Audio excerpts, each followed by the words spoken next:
सध्या संपूर्ण राज्याचं लक्ष लागलेलं आहे ते धाराशिव येथील गोवर्धनवाडी या ठिकाणी. कारण ओमराजे निंबाळकर जे आहेत ते या ठिकाणी दाखल झालेले आहेत. थोड्याच वेळात आपल्या कार्यकर्त्यांसोबत ते बैठक घेणार आहेत, चर्चा करणार आहेत. आत्ता आपण माझ्या पाठीमागे पाहिलं तर या ठिकाणी तालुका वाईज ज्या पदाधिकाऱ्यांच्या बैठका आहेत ते ओमराजे निंबाळकर तालुका वाईज पदाधिकाऱ्यांच्या बैठका घेताना दिसत आहेत. प्रत्येक तालुक्याच्या पदाधिकाऱ्यांसोबत ओमराजे निंबाळकर जे आहेत ते संवाद करत आहेत. कार्यकर्त्यांची या ठिकाणी मोठ्या प्रमाणात गर्दी झालेली आहे. आपण कार्यकर्त्यांच्या भावना जाणून घेऊयात. नेमकं कार्यकर्त्यांना काय वाटतं? दादा काय ओम दादा कुठून आलात? धाराशिव कामगाव. काय वाटतं ओमदादाने काय निर्णय घ्यावा? त्यांनी घेतलेला निर्णय चांगला आहे. कोणता घेतलाय? जावं असं माझं म्हणणं आहे वैयक्तिक. कुठं जावं, कुठं राहावं? त्यांना जिथं वाटेल ते जावं, त्यांच्या मागे आहे आम्ही.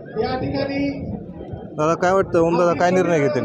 योग्य निर्णय घेतील. कुठला निर्णय घेतला पाहिजे? शिंदे गटात जावं. हां शिंदे गटात जावं. हां शिंदे गटात सत्ता आहे ना आपली. ओरिजिनल शिवसेना शिंदे गट आहे. ते गद्दारी प्रेरणा वगैरेचे दादा भाषण आमचं काय म्हणा गद्दारी दादा आहे तीच आम्ही. गद्दार बिद्दार आम्हाला माहित नाही. तुम्ही दादांच्या पाठीशी? एक 100% एकनिष्ठ 100% एकच दादा ओमदा. काय भावना आहेत? काय वाटतंय दादा काय निर्णय घेतील? दादा घेतील ते मान्य आहे आम्हाला. एकच दादा ओमदादा. पाठिंबा दादाच्या निर्णयाला. हो दादा जिथं जातील तिथं आम्ही जाऊ.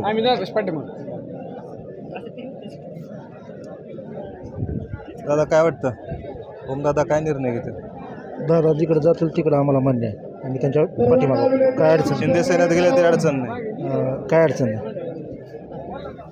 आपल्याला काय वाटतं दादा?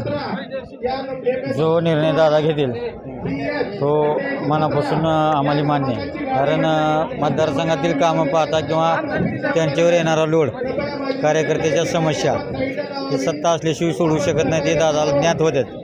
त्याच्यामुळं कार्यकर्त्याच्या लहान सहान गोष्टीशिवाय दादा कोण न होतं ही त्यांना कमजोरी वाटल्यामुळे दादा जो निर्णय घेतील तो आम्हाला मान्य आहे. या होत्या कार्यकर्त्यांच्या भावना. ओमराजे निंबाळकर यांनी जिथं सत्ता आहे तिथं जावं, कारण विकास कामं करता येतील, कार्यकर्त्यांना सांभाळण्यात येईल, अशा कार्यकर्त्यांच्या भावना आहेत. मी वैभव पारवे, एलएस मराठी, गोवर्धनवाडी, धाराशिव.